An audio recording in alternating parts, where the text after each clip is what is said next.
তো বন্ধুরা, আজকের একটা নতুন একটা ভিডিও নিয়ে এলাম। একটা খুব গুরুত্বপূর্ণ একটা আলোচনা, যেটা সচরাচর আমাদের প্রত্যেকের হয়ে থাকে।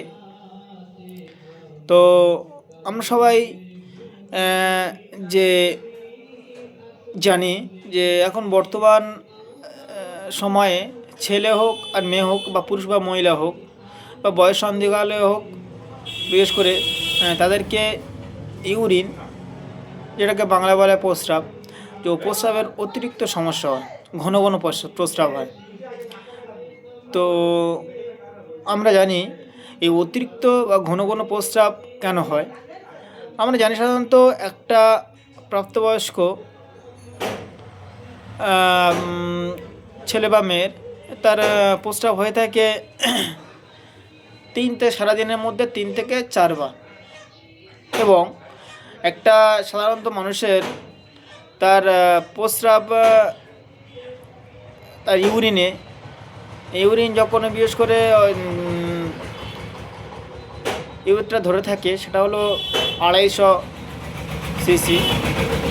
তার যখন বেশি হয় তখন অতিরিক্ত, তখন আমাদের প্রস্রাব আকার মূত্রথলিতে চলে আসে। তো আমরা জানবো কী কী কারণে এই প্রস্রাবগুলো হয়ে থাকে বা এর কারণগুলি কী কী। তো আমরা জানবো প্রস্রাব অনেক কারণে হয়ে থাকে। সাধারণত এই প্রস্রাব হলে কী কী রোগ হতে পারে। এই প্রস্রাব হলে আমরা জানবো যে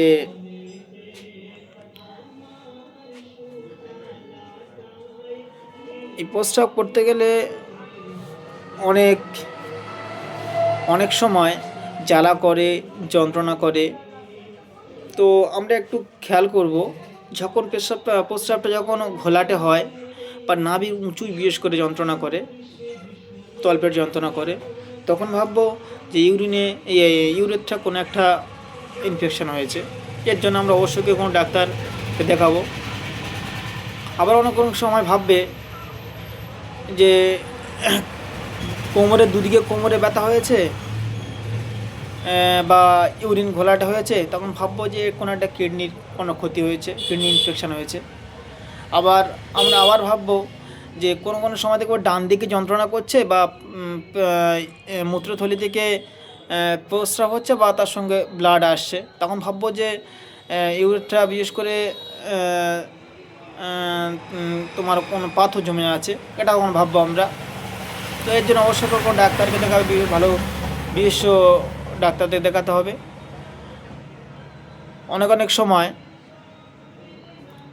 বিশেষ করে মহিলাদের যখন বাড়িতে নর্মাল ডেলিভারি হয়, যে ডেলিভারি হওয়ার সময় যে বাচ্চাকে জোর করে যখন বার করে, তো সেখানে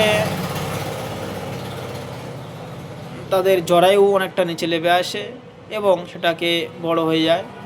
তখন ইউরিন ধরে রাখতে পারে না, তখন আবার ঘন ঘন প্রস্রাব করে। তো অবশ্যই করে এটাও একটা সমস্যা।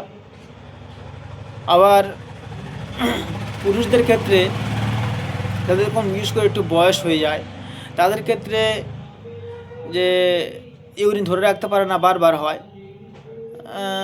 তখন ওই যে পোস্ট গ্ল্যান্ডটা অবশ্যই করে বড় হয়ে যায়।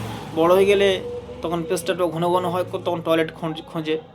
তো অবশ্যই করে এর জন্য একটা বড় ডাক্তারকে দেখাতে হবে, সেদিকে একটু খেয়াল করবেন।